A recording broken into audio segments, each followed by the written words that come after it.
Welcome back, friends. Welcome back to SolutionsWatch. I'm James Corbett of CorbettReport.com, coming to you in May of 2025 with a conversation that's being recorded with my good friend, Vinny Caggiano. You know Vinny Caggiano by now if you are a longtime viewer of the Corbett Report, because he has been on the Corbett Report before, and more importantly, we have a regular podcast that we do together, in case you didn't know, that's over on Vincognito's channel. That's Vinny Caggiano's channel on YouTube as well as Odyssey.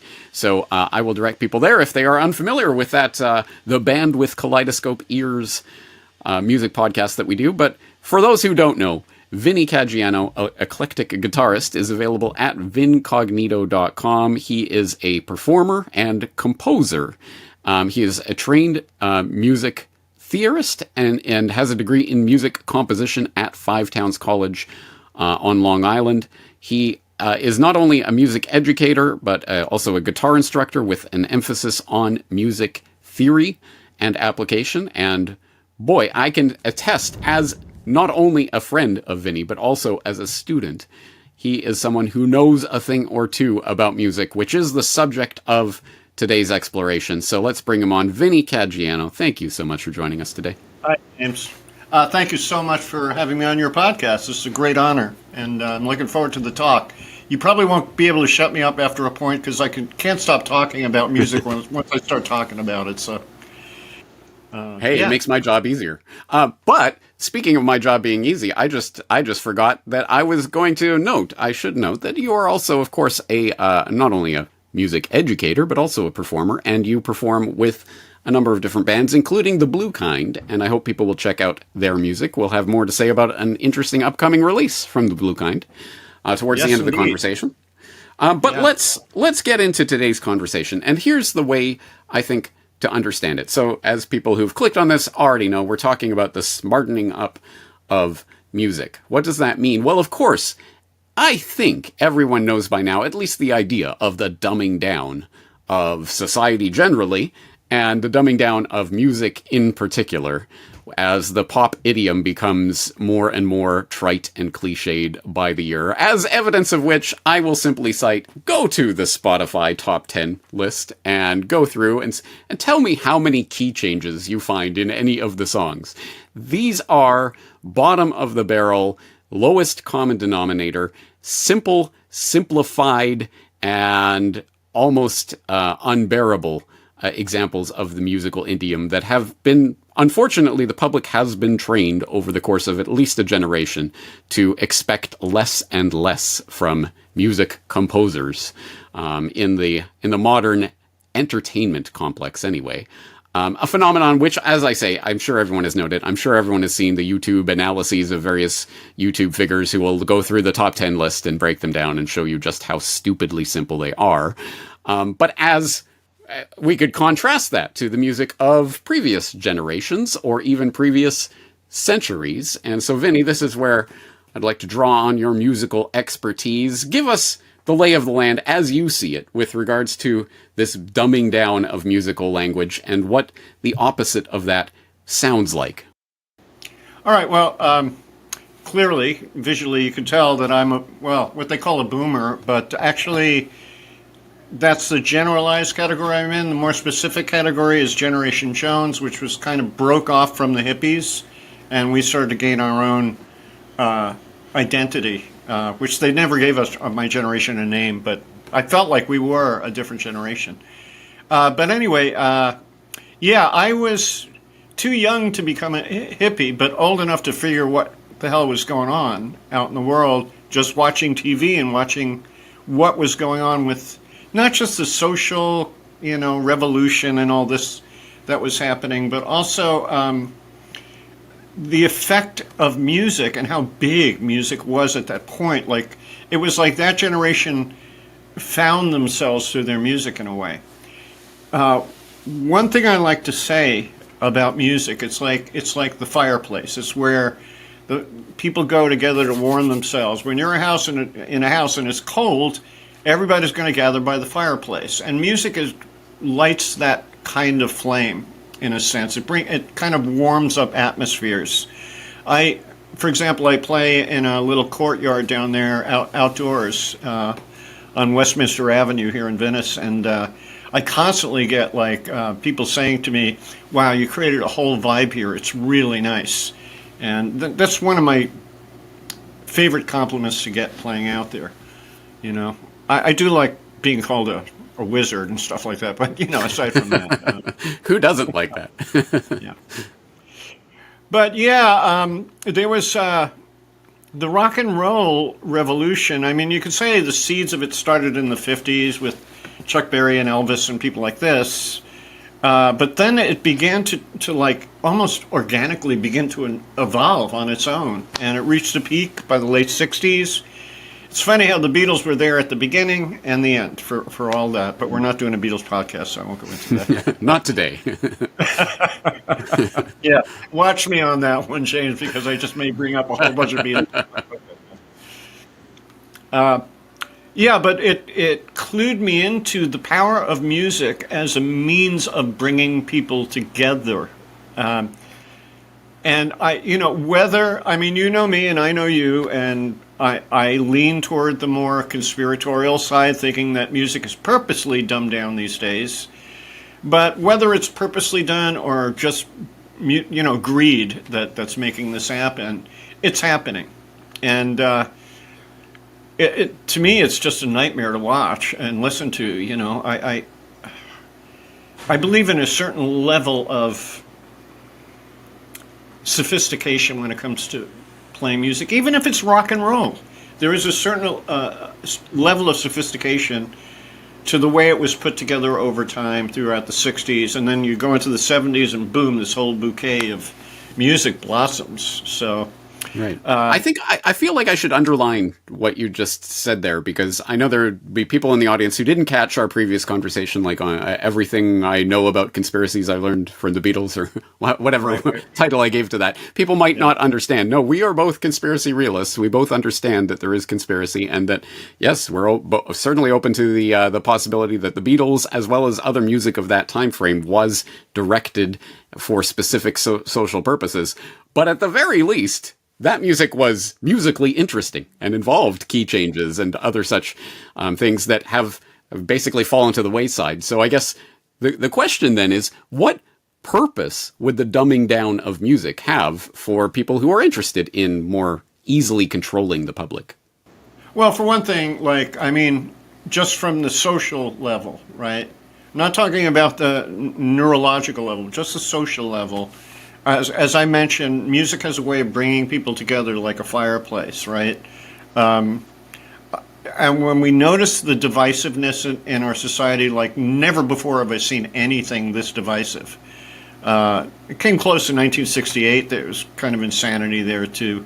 But this is nuts. This is really nuts. You identify with a certain party and, you're evil according to the other side. So one good reason to dumb down music and make it, we'll talk specifically about, say, trap style rap. I want to mention that. I want to bring that up in a moment. One reason would be just to simply keep people separated, all right? Because how many people really, all right, there's a bunch of Swifties that get together and watch Taylor Swift, and there's the Lady Gaga just had a huge crowd, and I forget where she was. I think it was in Brazil. So I guess but what music is turned into is not an art form, but a spectacle. It's like a circus. Watching a circus is what it's become. So that alone takes us away from the source of all of it, which is the music itself. So one reason music could intentionally be dumbed down is to keep people disunified. The other reason is that when music has certain subtleties and complexities, and this is why I bring up the Beatles a lot, is because even in their early years, you might think, oh yeah, it's cute boy band music or whatever, but really, as you and I have seen, you go deep inside of this stuff and you discover that, wait, the musical invention here is mind-blowing. Not even just good, it's mind-blowing. And, of course, that's one of the reasons we do the podcast about the Beatles, right? So where am I going? Adorno really knew how to write those songs. Huh? Yeah, right. but yeah, and I think we should also put up front, it's not that either of us think that that was the pinnacle of all music. I mean, obviously, we could see this dumbing down of musical vocabulary and understanding tracing over centuries. And you go back to, say, Bach or something like that. It's a whole other level of musical mastery going on. Yeah, I have a playlist on my YouTube channel called Musing Music, and I did one show where I just featured a clip from Dr. Joseph Farrell talking about, basically, it's called the de-evolution of music. And Joseph Farrell is very, very staunch and conservative about music. So he feels the music that came after the Baroque period got more and more and more watered down and worse in quality. Now, if you go back to Bach, there is something ineffable about Bach's music that touches on what we call divinity these days, right? Touches on God. And I've had personal experiences of his music where I was stunned by the beauty of it. So I always say, like, the ultimate function, obviously music has a lot of functions, and we should talk about those functions. But the ultimate purpose of music is to create something so beautiful that it brings you in touch with that which we call God. I think it was Socrates that he was posing like a Zen koan to his students. He would say, what is it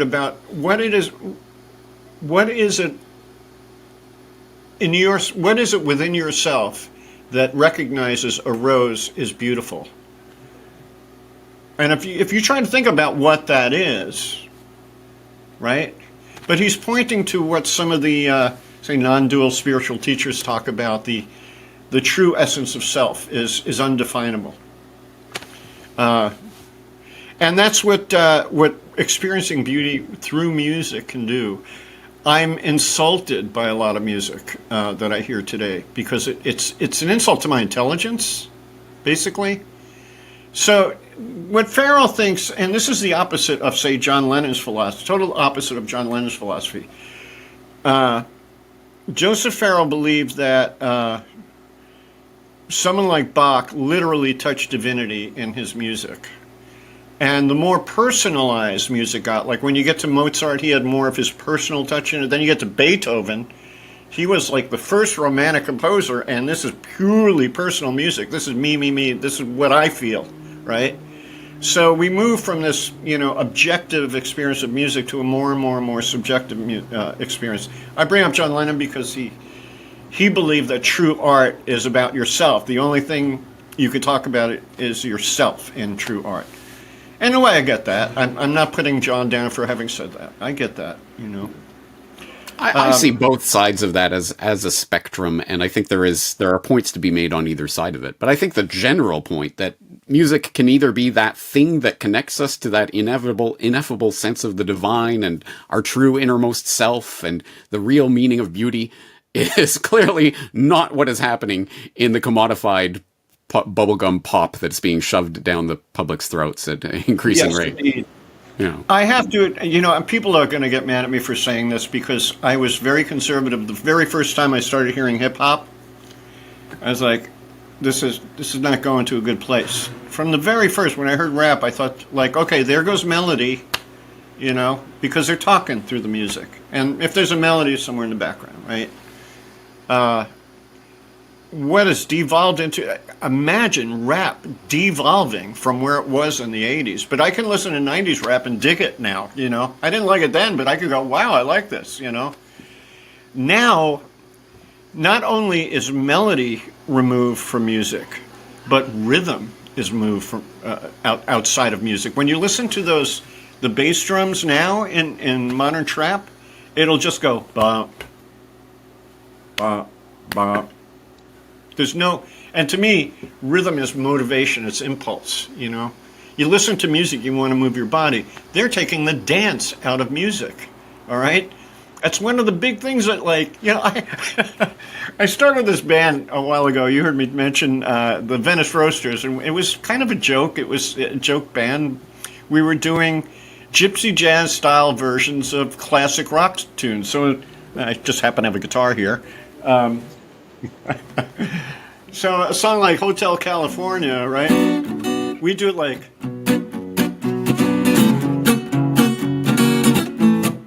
like that. When I was on that stage playing with this band, I couldn't stop laughing the whole time. But the funny thing about that was, like, people started doing kind of almost like a Charleston move. They were bopping to it. And I thought, one thing I want to do is start a dance craze. I want to start a dance craze. And then it occurred to me, when was the last time there was a dance craze? Right. It's funny because the only thing I can think of in my lifetime has been like the achy breaky heart line dance that we all had to learn in school, or the Macarena was popular for the Macarena. Season. That was probably the last, and that was back in the 90s, right? That's really exactly. Long ago. Like, what, yeah. Good point. So, like, all right. Yeah, so people... You once did a podcast about, what was it called, bystander effect? Was that the one? Right, yeah. Right, where there's this crowd of people, and they're on a hill or something, and there's this band playing, and nobody's dancing, and suddenly, all of a sudden, this guy gets up and just starts having a good old time with himself. Next thing you know, 5 minutes later, everybody's up doing it, right? Everyone wants to join a party once that first person gets it going, right? The first follower, the first person who follows that crazy guy who's doing that thing makes it fun and makes it part. So suddenly you can have a movement. Yeah, it's an incredibly important thing to understand. Again, it's a thing that brings people together so they can enjoy each other. They can step out of their useless opinion self and just be, Right. All right. So yes. So I think people understand, as I say, I'm sure most of the audience already understands the dumbing down of music. But this is SolutionsWatch. This isn't just a lament. Oh, poor us, it's all been dumbed down and nothing we can do about it. No, obviously there are things that we can do about it. And I think an incredibly important part, if they are trying to dumb you down, if they are trying to make you less and less capable of understanding the true complexity and beauty of the higher forms of art, like music, then what's the response to that? Well, we should be educating people so that they can actually understand and appreciate the true nature of this art, right? How on earth can we get people to appreciate it if they don't even understand what real music is? Yeah, I have to say there's a big difference. I've been looking at neurological studies of improvising musicians, do a scan on the brain and all this. And there's a difference between somebody who's passively listening to music and somebody who is actually performing music, and especially improvisation. The whole brain lights up. That's the saying that goes around. But I got to share a video with you I just watched. Where it was part of that clip from which we'll play later, the Bobby McFerrin. I watched the whole symposium. It was pretty cool. It's something you'd really like. You'd really enjoy it. But anyway. Yeah, those guys. Well, we'll talk about it later. Where was I going? I have a habit of doing this. Well, you know what? Actually, this is a good point. I wanted to bring in that Bobby McFerrin clip because that gives us something, a sort of starting point for talking about the smartening up of musical education, the smartening up of society. That shows a couple of things. One, that education on these things can be fun, but also that it is intuitive. That people already have some level of understanding of this. It just needs to be drawn out rather than lectured to them. And it's a hell of a clip. I think people will enjoy it. Let's take a watch. Let's not just play it right away, because let me introduce a few of my concepts, because sure. One thing that I really love in my life is I come up with a lot of ideas about music, and I take a big wide picture. I take a big wide eagle's eye view of the history of music, and I can see things that most people miss. And one thing I had picked up on is the pentatonic scale, which people will recognize as soon as they hear it. It's either this or this.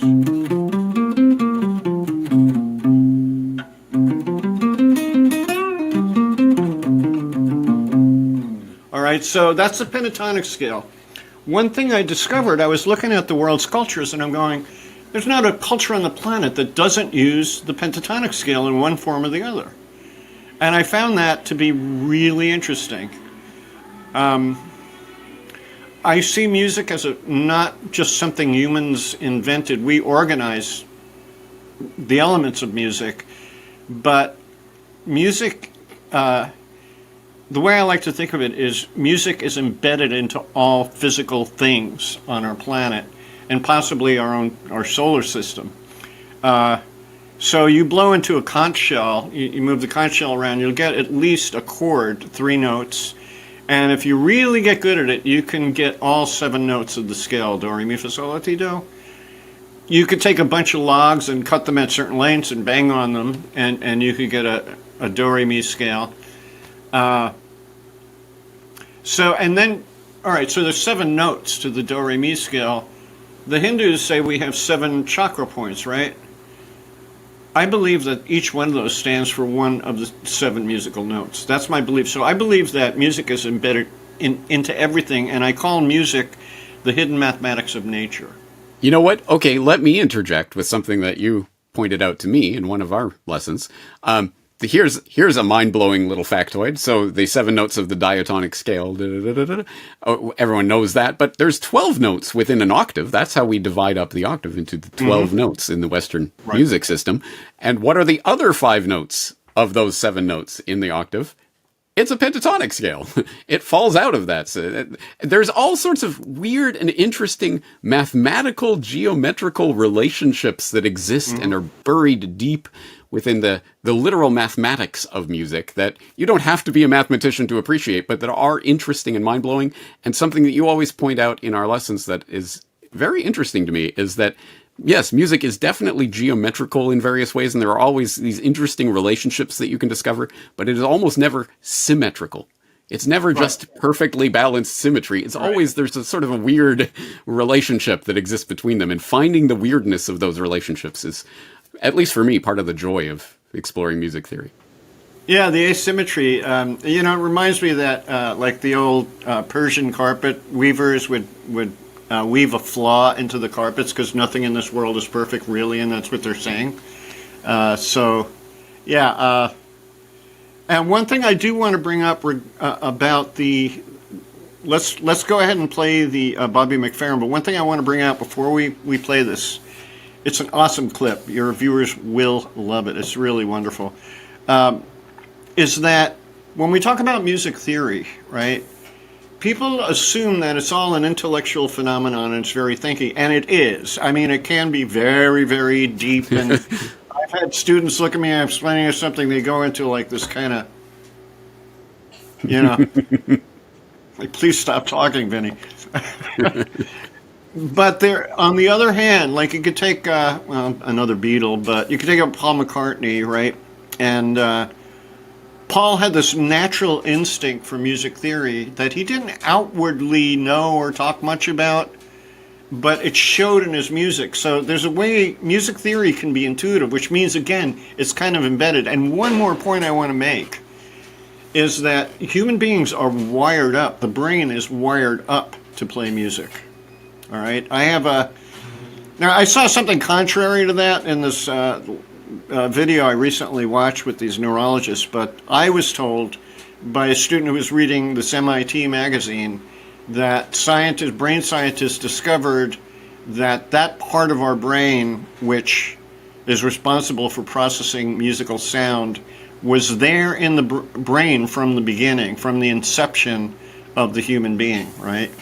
So that says a lot right there. And that would explain this clip that we're about to see, wouldn't it? That would explain this clip. Yeah. Okay, I will play the clip, but before we do, I just want to say I think this might be a problem of our language itself, because in our language, theory has a certain meaning and a connotation, and theory is this very abstract intellectual exercise versus understanding, which of course is the point of the educational paradigm, right? It's not just about the theory, it's about how you apply that. And in fact, as you say, there is something instinctual. There's something that people already have inside them, the best educators can draw out and explain to them how these things are working. And I think, Absolutely. as I say, I think Bobby McFerrin does that brilliantly in this clip. It's really brilliant. Yeah. So let's give it a whirl. Let's watch this. Talking about expectations. Watch. Ba, ba.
What's interesting to me about that is, regardless of where I am, anywhere, every audience gets that. But it doesn't matter, it's just, the pentatonic scale for some reason. If you're looking for a job in neuroscience, I think... All right, well, I will say I watched the entirety of that clip, which is a 2-hour symposium. All those guys sitting around, Bobby McFerrin, like with an amused smile on their face while he's doing that, they're all stodgy academic scientist types. It's really funny to watch. But yeah, the lesson here is that what we call music, he was outlining a pentatonic scale. Do those people in the audience know even what a pentatonic scale is? They don't, right? And yet, they instinctively knew each step of the scale. So the theory is just actually bringing out what already is. That's what it's doing. The theory just kind of confirms what we already know. In fact, there's an old saying, the great composers like Bach and others come along, and 10 years later, the theorists come along to say why it sounds good.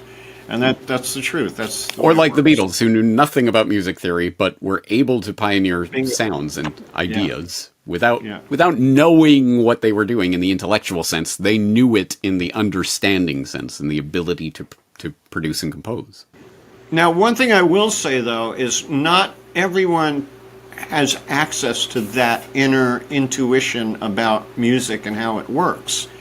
So it's almost like the connecting the dots type of thing, puzzles, to make an image.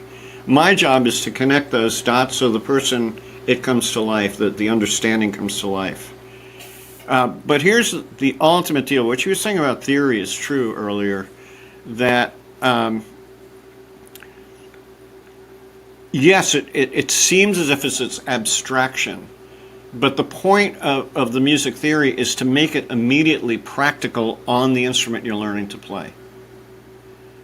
right? That's the key. I used to, as a teacher, one of the big mistakes I made was I took this one guy in a whole course of music theory before I got him on the guitar to start working with the principles.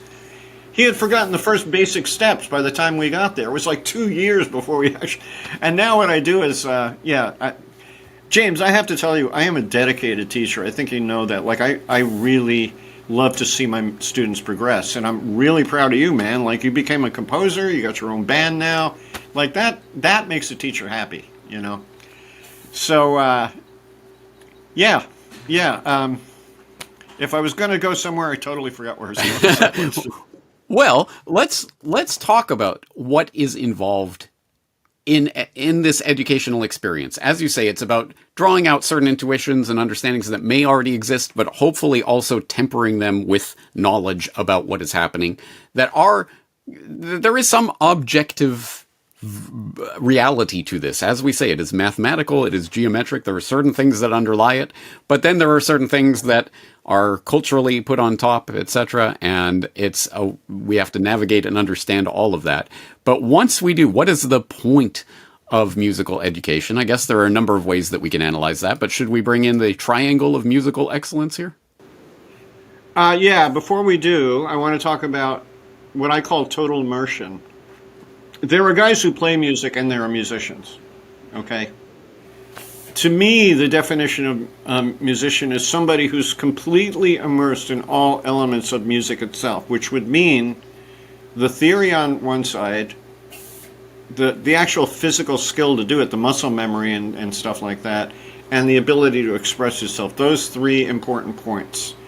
I call it coordination, theory, and elocution. So that's the triangle if you want to pop that thing up. At the bottom left, we have coordination.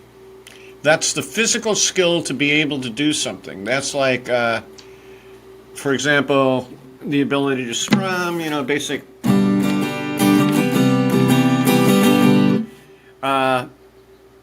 Tap your foot and strum.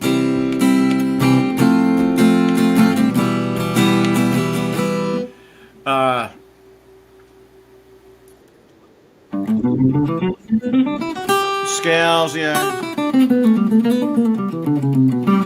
All right, the ability to do a physical action on the instrument, which means when I teach students some basic scales and exercises, I tell them, look, if you want to watch some TV series while you're practicing this, fine. Because the coordination aspect is mindless. It doesn't require attention. It's just enough attention that you know that you're hitting the right notes and that you're not slurring or muting or, clamming the notes. Otherwise, you could literally, once you learn a scale, you could practice it while watching TV. So that's all physical skill, muscle memory. We move over to the right, we have the theory, all right? Theory is connected to the navigation of music itself, and it covers three important areas. Analysis, which is, okay, this song has this set of chords. Why do they work together? I'll go to composition next before improv. Composition, how do I put together a bunch of chords and how do I string a melody onto it to make it a song? So the theory would cover everything from the architecture of a piece of music, the big wide picture of a song like the A section, the B section, that. And it would go deeper and deeper into the chord movement and harmony and how the melody and vocal harmonies work together against that music. And finally, improvisation. Now, one thing I like to say is that composition is slow improvisation, and improvisation is fast composing. Okay? Me and my buddy Matt, who plays sax with me, were just talking about that. So that's the function of theory. Nowadays, when I teach theory, I immediately have the student work it on his instrument. Like, work with this thing. Since I teach online a lot of times, I tell them, I'll give them a YouTube jam track and have them, practice their improvising with a particular jam track, like blues thing or whatever. So moving to the top is elocution. That word means how you speak, the enunciation, right? I'm literally using a word that refers to speaking because music is a language. I'm not I'm not convinced that it isn't a language. I literally believe it's a language. However, we don't know the meanings of the words. We can only feel the meanings of the words, right? So it's a language of emotion in a way. So this elocution means, expressiveness, nuance, touch. I could go, or I could go, right? So one has a lot more speaking to it, right? And all three of these can be taught, and they tend to bleed into one another a little bit. Like to do the elocution stuff, you need a certain amount of coordination, and you need a certain amount of theory. Now, commonly, what I say about the triangle of music, and by the way, I give this diagram out to beginners as well as advanced students. It's for everyone that's studying music. I can attest. I think it was one of the first things you gave to me when we started doing it. Right. Yeah. There you go. So I talk about like how each point is like a speaker, like a lecturer, right? I'll go through this fast. So a coordination would be like the old tobacco auctioneers and people like that would talking real right, and that'd be like Yngwie Malmsteen doing like super fast guitar licks, right? When you get to that, remember I said coordination is kind of mindless, and people who rely heavily on just coordination, guitar players, which is very common, is that they tend to spew notes. There's no sense of that upper part of the triangle. How am I phrasing things? Is this making a statement, right? So the theory, on the other hand, would be going to a lecture and hear somebody speak, and you need a dictionary for every fourth word that they speak. Can't enjoy the lecture like that either. Either way is a snore, right? Now, this is why I put elocution at the top, because one example I like to give is the blues guitarist B.B. King. He wasn't a shredder, that's for sure, and he wasn't big. I doubt he could form a 13 flat 9 chord if I asked him. Well, he's gone now, but so he wasn't a theory guy, but he was an expression guy, right? So that would be like the expression part of an orator would be like a Martin Luther King, I had a dream kind of stirring speech. So yes, the coordination and theory bolster that speaking, but you don't need a whole hell of a lot of it to get by it musically, okay? That's why it's the top. That's why, in a sense, it's the most important, because what the music is trying to do is touch people. So, yeah.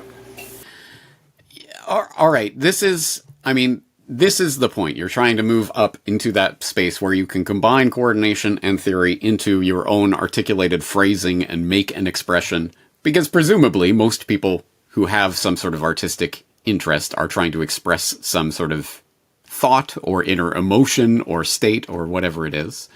But I guess the question that some might have, kind of arms folded, well, why? Who cares? What's the point? What do I need to know about music? How does it help me? How does it change me? Well, I understand you've been doing some research on the question of the actual, not only sort of spiritual or artistic changes that can come through musical education, but actual neuronal changes, actual neural pathway changes that can come through music. Yeah, that's the amazing thing. You do literally grow neuronal connections when you play music, especially improvised music. So I've been trying to find, like my theory of the blues, I'm trying to find the thing, I'm talking about fully immersed musicians now, professional guys that are deep into it, like my buddy Rob Mullins or my buddy Matt Demerritt, two of the best musicians I know personally. They're very different people. And I'm trying to find out, okay, Rob tends to be a conservative, and he's politically conservative, and Matt tends to be super, like, liberal, and like, okay, what is it? What is it that's the commonality between these guys? Part of it hit me today. When you play with other musicians, that's part of the school of music. You have to play with other musicians, right? That's where you really learn. You learn the theory, practice it, but then when it's out in the field that you really get it. Well, my brain is simply not working tonight. So, Yeah. Working with other musicians. So I'm trying to find the red thread that's carried through. And it hit me today that one thing I'll say is like, Rob tends to, like, I love Rob, don't get me wrong, but he tends to be, you know, like, we don't get into deep conversations, but if I go real talk, let's talk about this, man. He's right there for it. Same thing with Matt, right there for it. So I'm thinking maybe that's the common thread, because the thing is, music, it doesn't only connect your neurons, it connects you to people. And in fact, there are, like, the people you're working with. You know, there's a kind of ESP phenomenon that goes on. Me and Rob had it in spades, like, really. Like, we'd laugh so hard because we'd play the exact same line at the same time, same accent at the same time, you know.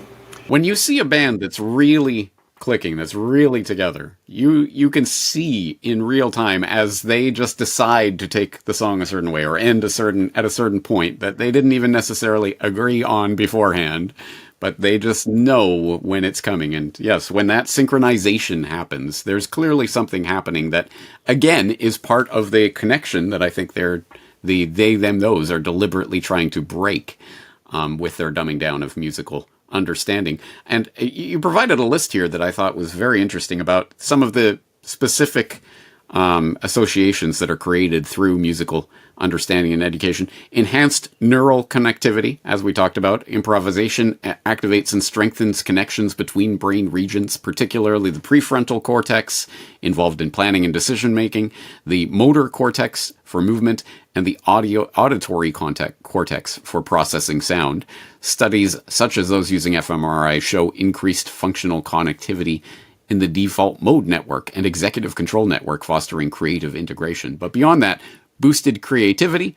Obviously, improvisation suppresses activity in the dorsolateral prefrontal cortex, which is a $3 word for the audience, associated with self-monitoring and inhibition, which while activating the medial prefrontal cortex, linked to spontaneous and creative thinking, as you would expect from the act of improvisation and getting into that flow state that marks that activity. Improved cognitive flexibility, because improvisation requires rapid adaptation to unexpected musical changes. Again, I think that's self-evident. Emotional regulation. Engaging in improvisation increases activity in the amygdala and other limbic areas, helping musicians process and express emotions. Let's dwell on that for a moment, because I know you've talked about this before, but there is that weird phenomenon that playing the blues can help people cure their blues. I don't know what to say about that, other than the fact that it is a documentable phenomenon. But do you have any insight into that phenomenon?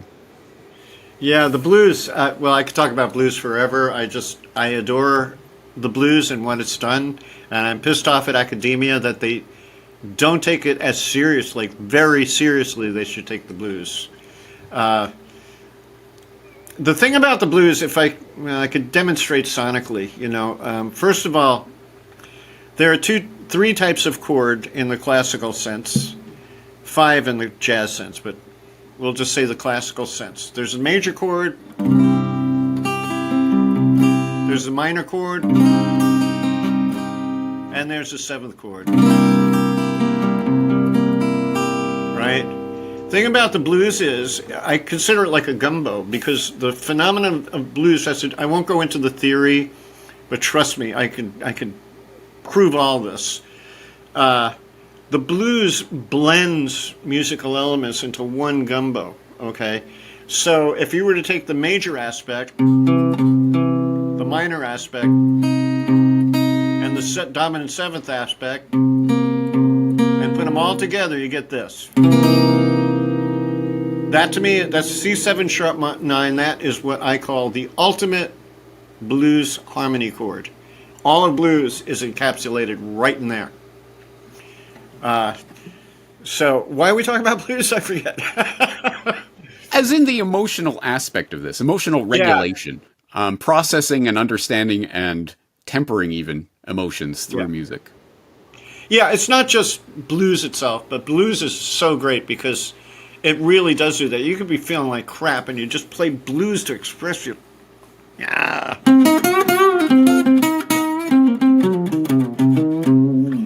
you play like that, and it feels like you got something out of your system, you know? Exercising the demons, as it were. Yeah. I'll say this. Yeah, go ahead. Just to kind of extend the idea here, like in a personal experience. One day back in, 2006, I woke up from bed, and suddenly I went to puff on a cigarette, and my whole jaw just like moved when I sucked in on the cigarette. I'm like, what the hell? I had a dislocated jaw. I had no idea how that happened while I was sleeping, but I woke up with a dislocated jaw, which, by the way, is still dislocated. I never got anything done. I just got used to it. But I was when it first happened, I'm very sensitive and I'm prone to depression. So I had been playing over at this coffee house, and my buddy Matt, the sax player, was going to come with me, join me at the show to jam. And I'm talking with him beforehand, and I told him how, like, oh man, this jaw, like, I can't afford a doctor to fix this. What am I going to do? And I was all down. He goes, Vinny, you know what? I guarantee you, once you start playing, you'll have no idea that you have a dislocated jaw. You'll have no idea that you have one. Sure enough, it was true. Like, all my bad feelings went away when I was playing music. And it actually helped me get used to it. It's like, well, if it could not be there when I'm playing, then, like, what do I care? What's the saying? If you don't mind, it doesn't matter. Something like that. Right. Musical stoicism, as it were. Yeah. Interesting. So, yes, indeed. Well, also on this list, just to round it out, memory and pattern recognition, neuroplasticity, and social bonding are also attributed to the benefits of understanding and working with and practicing improvisation. So certain reasons that people might have, specific concrete reasons to learn the act of improvisation. And let me tell you, like, that whole set of stuff you were just reading, I came to that conclusion without a scientist around. So if we take all the scientific wiseacring out of that, I'll tell you what I used to think.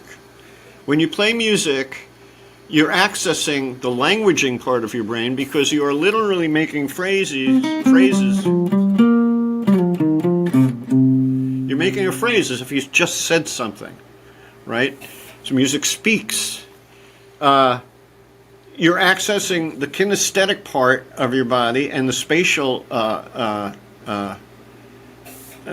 processing in your brain by playing an instrument. So you're covering language, and then you have the theory part of it, which is mathematics. And the weird thing about mathematics is you try to add or multiply something in your head, it takes a moment, unless you're one of those crazy human calculators. But most people, it takes a moment for them to process and get through it. The mathematics of music, it happens like once you learn it and once you apply it, and you apply it regularly by playing your instrument, and actually improvising is the top level to improvise. That's a top level of what you can do on an instrument. I've heard you refer to it as your musical computer that's always going, and I think that's right. I've seen you analyzing songs, etc., and I can see that you're doing this sort of mental arithmetic in a sense. Of course, it isn't like math per se, but there is a mental arithmetic that goes on when you're analyzing the chord. What have you. And when you get, like, I don't know many guys, I mean, I sound like I'm pinning a medal on myself. I just think I'm a freak, to be honest, but I don't know many guys that think about music theory as intensely and passionately as I do, all right? Even Rob, who's like a genius piano player, he could talk with me. Like, he could get everything I talk about. When I told him about my parallel relative switch blues theory, he was like, boom, like, he goes, oh yeah, so you get a 10-note scale out of that, And you corrected him, not a scale, a model. Not a scale, a model, which is, that's a whole, that's a whole thing. That's the whole thing. But yeah, so, well, I'll give you an example. Like, I used to say to students, when you improvise and you land on the resolution chord, land on the third, because it makes you sound like you know what you're doing, right? I can't explain that beyond that without somebody, like you could understand what I'm talking but not many people, unless they get lessons. Like if they learn from me, I'll talk to you about this stuff. But then one of my students says to me, he goes, when you're improvising, do you know what element of any particular chord, like you're on the root, the third, the fifth of a chord, the flat seventh? And I said, I don't know. And I went out to play that day, and I have an ability to kind of step back from myself and watch myself as if I'm another person. And I'm watching myself play, and I'm watching my mind go, and I'm saying, holy crap. Yeah, if I stop right here, I know exactly where I am. If I stop right here, I know what element of the chord I'm on. And I also, this is what I'm talking about, full immersion.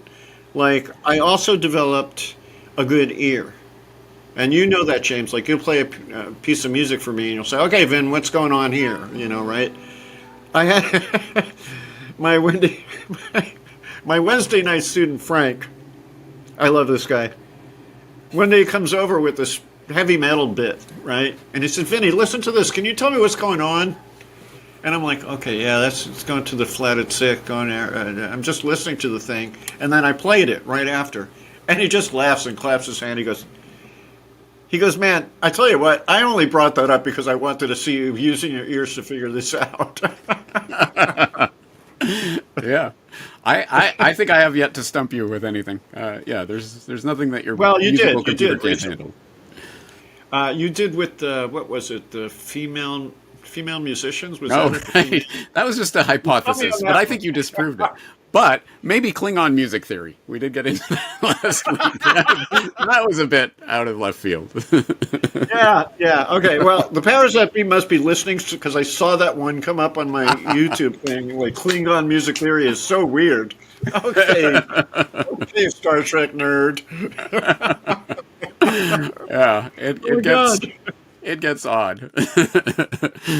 But no, I think the immersiveness is an important aspect of this, because I know a lot of people are kind of put off and weirded. Oh, I don't know, theory. Oh, it's just so, educational and books and pens. And it's, no, I just want to be expressive with my music. But no, I think the point is the integration of that triangle so that you can draw on all elements of it to support each other so that you become a better player, which presumably is the point for a lot of people. I suppose there are people who just purely, as I hit my own microphone, purely want to know the theory of this. Or people who just purely want to be able to, play what other people are playing.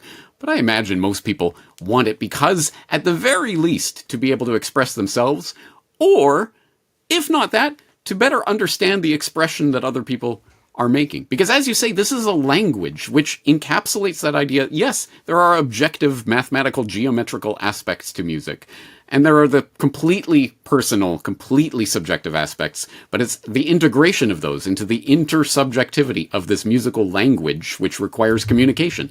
I say something, you understand what I'm saying, you respond to it. It's the give and take that presumably is the ultimate part of this, which is encapsulating that idea of the social cohesion. You cannot have musical give and take without some sort of cohesion, without some sort of shared language, which is part of what I think they're trying to rip apart with this dumbing down of music. Well, yeah. I think so, and it's been pretty successful so far. What we desperately need, and they're out there. These musicians are out there. By the way, they just don't. They don't make it to the tops of the pop, so to speak, right? So they're. But what we desperately need is musical literacy. All right. So even somebody who doesn't necessarily want to become some master at an instrument or something would benefit from learning music theory. Yeah.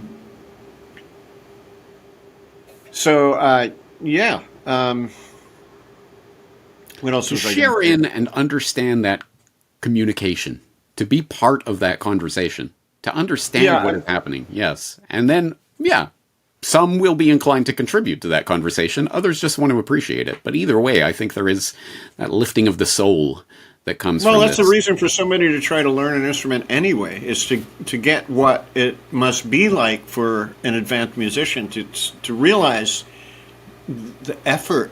I gave up my life for the guitar. I literally gave up my life for music.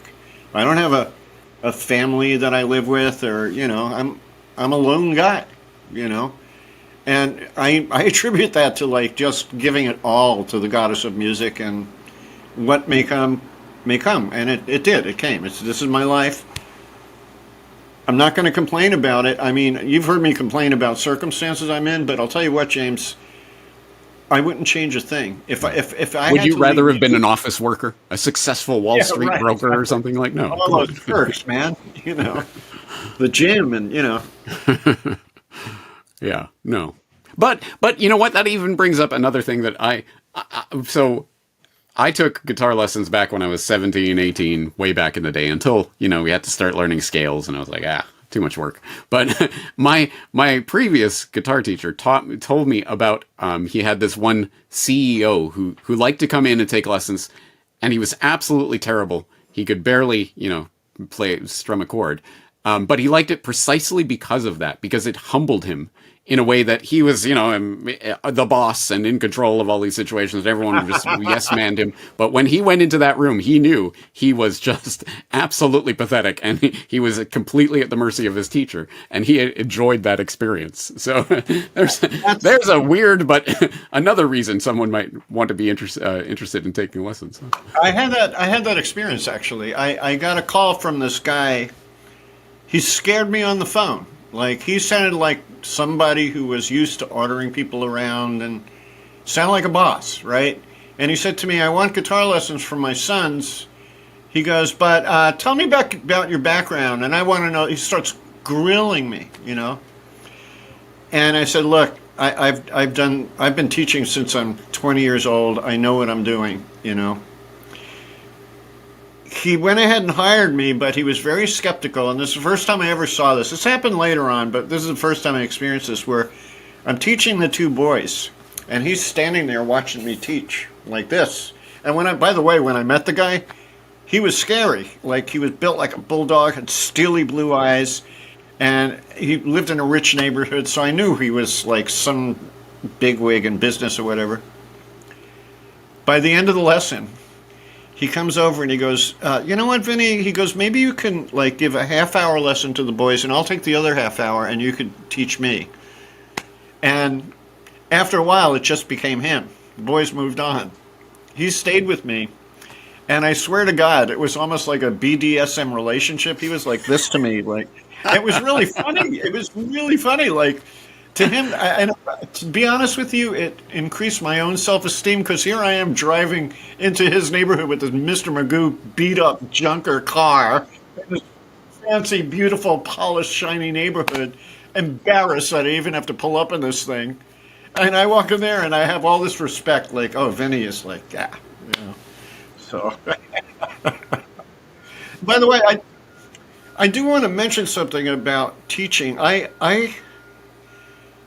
enjoy, my approach is based on the student. So, like, for example, your guitar lessons are very, very different than the other ones with other students. Because I try to suss out, okay, what does this person want?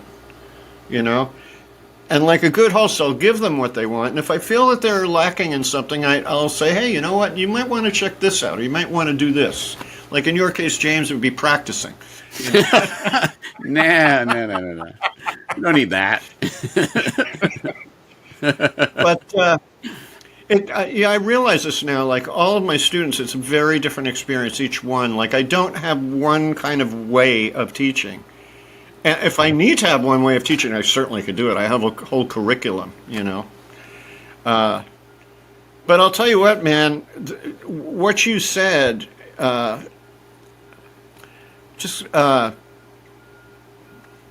about like people not wanting, theory, it's all scholastic and boring stuff. I got this guy recently, a new student. Very simple concept I taught him, because you have to understand, music theory, when you play an instrument, is unavoidable. It's completely, no matter what the thing you are learning to do on the guitar is, you need a little bit of theory. For example, if I teach a G chord, you have to know that's a G chord, and it's major. It sounds major. It sounds happy and content. It doesn't sound minor, sad, blah, blah, blah. So even on that real basic level, you know, I teach everyone according to what they want. But I'll tell you, this guy, he was very humble. He was actually a lot better than he described himself to me. But on the same token, he was missing a lot. There were a lot of holes in what he was understanding. So I taught him about, you understand this, about the two roots, the major root and the minor root of a pentatonic scale. And he just went, as soon as he understood it, this big smile went across his face. And he goes, oh my God, I get it. And trust me, James, some people don't get it that quick. Some people really don't get it that quick. He just got it like that. And he was just so happy. And he's going to be among my favorite guys to teach. He's going to be among them because he really, really wants this stuff. He's like a sponge. He just wants to get it all, you know. So, the most gratifying thing a teacher can hear is when the student gets it and starts applying it and like, yes, great, this is what I need. And on the other hand, I have one student, he's all thumbs, okay? I have been with him for over 10 years. There's been not much improvement in his playing. How many years have I been with you? Oh, not 10. Oh, okay. This guy, actually, no, it's way longer than 10. I've been with him in almost, oh my God, 20 years I've been with this guy. He's a lawyer, and I love him. He's a sweetheart. But, you know, lawyers, their head is filled with law, so there's no room for theory.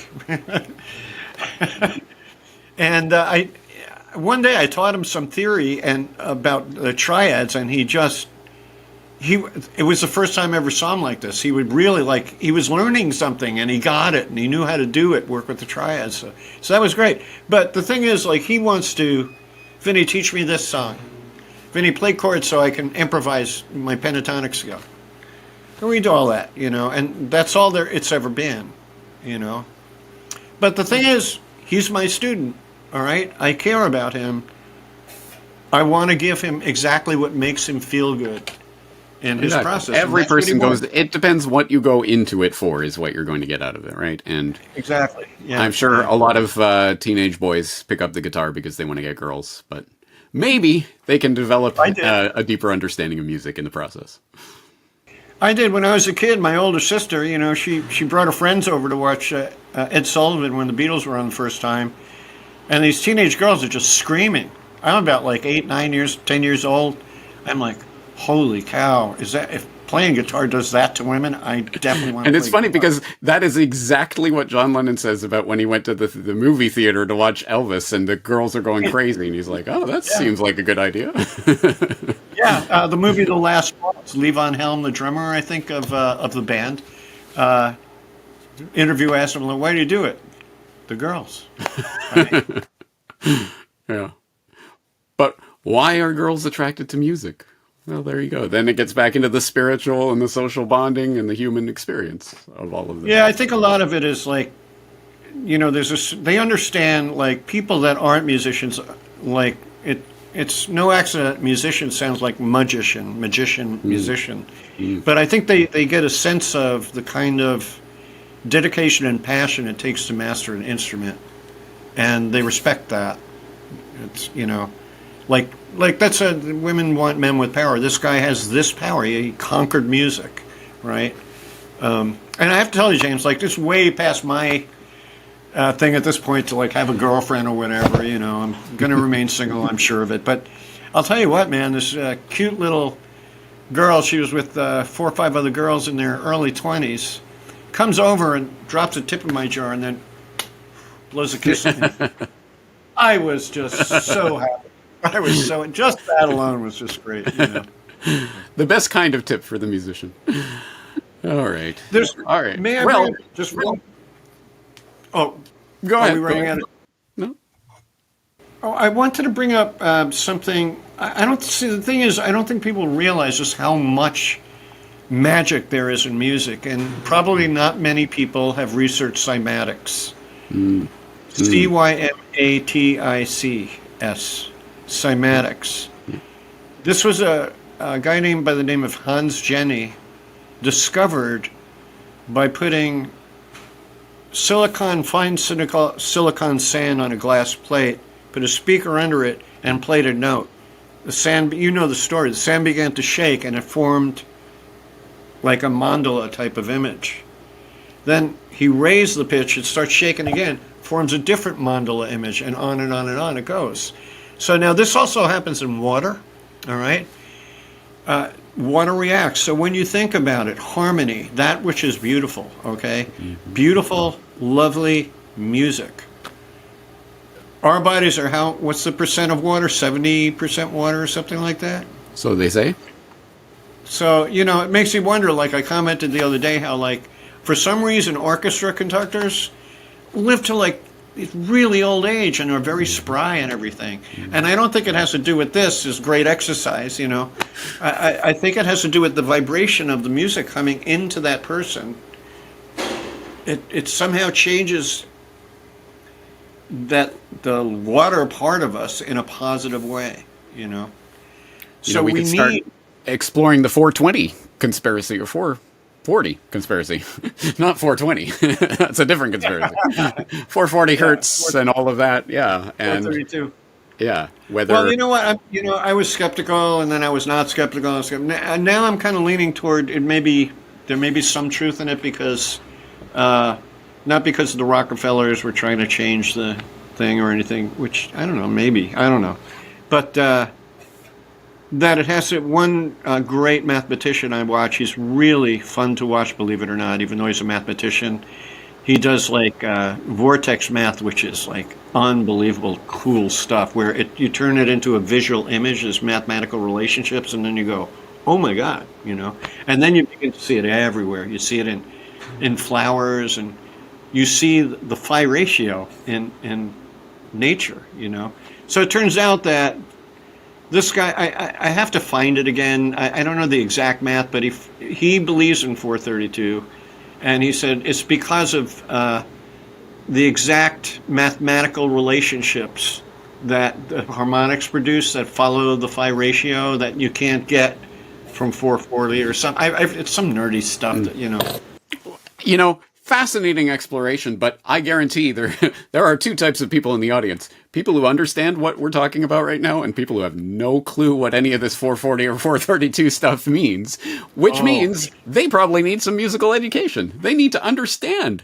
this basic harmonic resonance that we're talking about, what it means, how it applies to them, and what they can do with it, right? So we've talked about a lot. I'm sure we could talk about this for hours. If there's anything else you'd like to interject here, please do so. But otherwise, let's talk about how people can get smartened up in their musical education. Yeah, exactly. I think, again, I do believe that playing music changes you as a person. It changes the wiring of your brain. I know it's changed mine in kind of miraculous ways. I've yet to formulate the saying, but music has the ability to evoke the atmosphere of invisible worlds that exist. All right, so you could listen to some music and it sounds like it's evoking Satan himself. You can listen to other music and it sounds like, it's evoking pixies and elves or whatever, Some sounds angelic, you can actually bring that world into sound. I truly believe there's something to that. So as far as changing the wiring of your brain, like it changed me in the sense that I'm sensitive to begin with, I'll give you that, but it made me more sensitive. Musicians, I think, become socially sensitive because they're relying on sound, so they listen to the word. And remember, the Bible doesn't say first there was light. The Bible says first there was the word, sound, which started the whole ball rolling. So sound, in one particular meditation school I was studying in, we had this thing called the mentations, 12 different mentations, and each one corresponded to a note of the 12 notes of our system. And I believe, the first one, the very first one, this would be the C note, was substance, and that's related to the ears hearing. So in other words, like a rough analogy would be, if somebody dropped a glass on the floor, I'd know it was glass crackling. from the sound of it, you know. So the eyes have to do with form, and the ears have to do with substance. So substance is almost like philosophical in a sense. You get the depth of things, you know. So yeah, like, I think we're in deep need of good, educated musicians. Now, it's not like they're not there. I just watched Matteo Mancuso. Yasho Stefan is coming to Santa Monica at my student's place. I'm going to see him. They're out there. It's just that if there were more of us, more of the great, great dedicated musicians, and I'm putting myself in that category with no shame, okay? I'm dedicated, I know that. Maybe I'm not great, but I'm damn good. So we need more, like, as if it was an army, you know, to negate the negative vibrations that are happening in the world today. We have to create counter vibrations, positive counter vibrations, you know. I love nothing more. Again, this is the spirit and ethos of SolutionsWatch. We are not just passive receptacles. Oh my God, we're being dumbed down, and there's nothing we can do about it. No, we can recognize that they, them, those, the conspirators, the would-be social engineers, recognize the power of music and are deliberately trying to break that from that basic connection that you have to the musical world. So if we, exactly like every other deliberate dumbing down of our literacy and everything else, our musical literacy, we can take that into our own hands and we can start educating ourselves with the aid of educators like yourself. Vinny, for those who in the audience who are enticed, who are interested in taking lessons, how would they get in touch with you? All right, well, Vincognito, like incognito with a V, that's really my branding. So my website is vincognito.com, Gmail, vincognito@gmail, YouTube /Vincognito. If you want to check out, you know, my music and what I do musically, that's cool. You might, I would recommend, if you go to my YouTube channel, go to the playlist called Novel Cafe, because that was at a time when I was experimenting with psychedelic kind of ambient looping on the guitar, and it was all done in real time. I was building loops in real time, but layers and layers, and I had such a great audience every week. These people, it was like a small cafe, a bunch of couches. They'd come in, they know I'd showing up on Friday. They'd come in, they'd sit at the couches, and as soon as I start playing, they'd close their eyes, and they were tripping on whatever trip they go on when they hear the music. And it wasn't like they fell asleep, because as soon as the piece was done, they'd open their eyes and clap, you know. And it was just a wonderful experience to have, you know, that I was with them in a kind of meditation in some sense, you know. And let me blow your horn on this, because I am given to understand that no less than Eddie Van Halen heard one of your loop performances and was enticed to buy your CD because he was interested in what he was hearing. So yeah, that is no small compliment. Yeah, and I think you know the context of that story, that I was ready to give up guitar altogether. You know, it was during COVID, and I was doing these Facebook shows, and it was so depressing. You know, instead of an applause, you'd see thumbs up and hearts and stuff. And it was nice that people were listening, but there was no real connection, you know. It was like there was people there. If they had been there in the room, I would have felt the connection, you know. So it was so depressing that I thought, you know what, I have no purpose anymore. If I'm going to be stuck in my place and I can't go out and play, I have no purpose. And I got so depressed, I was ready to give up. And then that same cafe, we're talking 15 years, 20 years later, this guy that used to hang out there, I step outside to have a cigarette, which I could smoke in my apartment. For some reason, I had the idea, I want to sit outside and smoke by the cactus garden, light a cigarette, and sure enough, this guy drives by. Honks his horn. Vinny, I'm so glad I ran into you. This guy Isha, hadn't seen him in ages, and he doesn't live in Venice, so it was like just pure coincidence. He comes over and he goes, Vinny, I wanted to let you know, I don't know if you know it, but Van Halen bought your CD back in the days when you were playing at the Novel Cafe. I'm like, what? He goes, yeah, you didn't know that, huh? I said, I had no idea. He goes, yeah, he walked right up to you, put $10 in your tip jar and grabbed a CD, and you looked at him. I must have been so tranced out that I had no idea it was Van Halen, you know. But what an honor. And to me, that was a sign from the universe. Vinny, keep playing the guitar. Don't stop. Keep playing. And, I hope you at least gave an acknowledgement when he put the $10 in your tray there. Yeah, I think I might have nodded or something. Thank you, random stranger.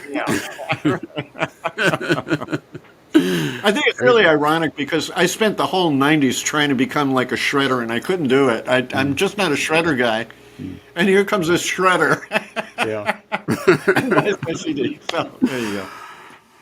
And speaking of people who are interested in your musical performances, tell us about the Blue Kind and what you have coming up.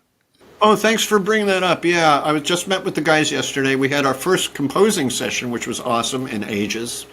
But I got the good news last week that a song that we went to Sunset Sound to record last year, and we got the tracks back. They decided to choose one track to market, which was a song called Jacaranda Bloom. It's a wonderful song. And it's finally mixed, mastered, and ready for release. And I saw a little bit of a video that Mike was putting together. It's great. It's cool. So, yeah. So Blue Kind, it's, I think our website, I think it was dead for a while, but it's thebluekind.com. You can find The Blue Kind on Spotify. You'll get our first record there, and it's a killer record. Really good. Yeah, The Blue Kind at Spotify. I warn you that if you search for The Blue Kind, even in quotes, on any of your favorite search engines, you'll always get pages of Miles Davis, Kind of Blue. So, and I mentioned that to Mike. I said, we're getting lost on the search engines, you know. Yeah. So you have to be a little more specific. But let me just clarify. This is the new Blue Kind single that has just been mastered by none other than Howie Weinberg? I told the guys. Wow. I told the guys about my email to you about that.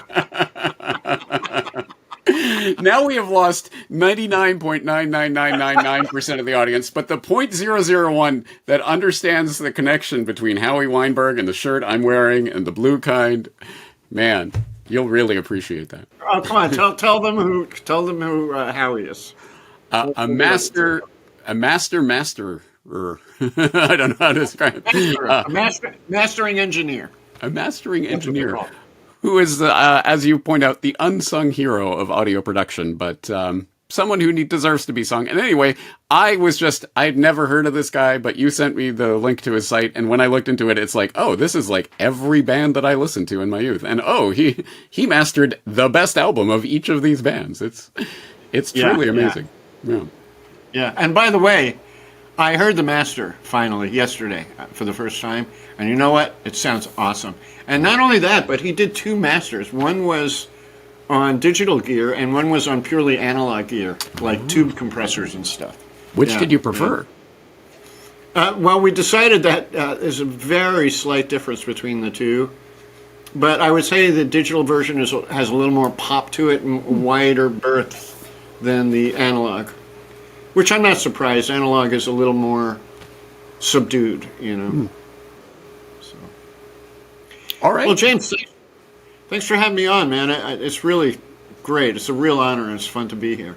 I always appreciate our conversations. I love our lessons. And Vinny, we're friends by now. I just enjoy the time we get to spend together. So I hope the audience understands that aspect of this, that this is to me is, I could talk about this for a million more hours, and we will continue to in our regular weekly lessons. But anyway, we'll leave the audience to explore this at your leisure. Please do check out vincognito.com and find out more about Vinny. And for those who are interested in smartening up your musical education, this is the man that can help you do it. So I hope people will check it out. Vinny, I think we'll leave it there for today. Okay, I just want to thank your audience for, if you've reached this point... Thank you for sitting through all this. So, this is definitely for you if you're still here. All right. All right. Thank you, Vinny. All right. Thank you. This is my buddy, Matt Demerritt, coiling a wire. And I'm going to ask him a question about music. And Matt, so let me ask you this question. Do you feel that music, being a musician, has impacted your psyche in a positive way? And if so, what way would that be? Yes. The answer is yes. I feel that it has impacted my psyche in a positive way. And although it's hard to say exactly how or why, I do suspect that music allows me to access more of my brain than other things, than like language, for example. So, and like I was saying before, there's some researchers now who are like studying human beings from like 50,000 years ago and trying to infer when language started. And some of these guys are saying that based on the structure of the human skull and the way we are able to like make sounds, like that we were able to actually sing before we could actually talk and come up with language. So like I suspect that what music allows us to do is to access more of our brain in terms of like when you look at the whole idea of the triune brain, where we have a limbic system that's more primordial, primitive part of our brain, and then we have a cortex, and then we have a neocortex, which is the most complex form of our brain, which only humans have. So I think music allows us to access like more of the spectrum of our brains. So it allows us to access the part of our brain that's more primal and primordial and more based on like the deeper parts of our brain. And then it also allows us to express tremendous amounts of like complexity that we would get from language. Okay, do you feel like music has kind of created new neural pathways in your brain? Yeah, I think so. I think being able to play music really does help you to cut new neural pathways, because it gets you to think more holistically. Mm-hmm. It gets you to it's like you're expressing the emotional part of your brain, but then also the more complex, like rational part of your brain, especially when you're playing more complicated types of music, like jazz or classical. So yeah, I think I feel like it allows me to access the brain in a more holistic way. All right. Well, thank you, Matt. Yeah. I will let you know if this goes on the podcast so you can watch it. All right. All right. Bye-bye.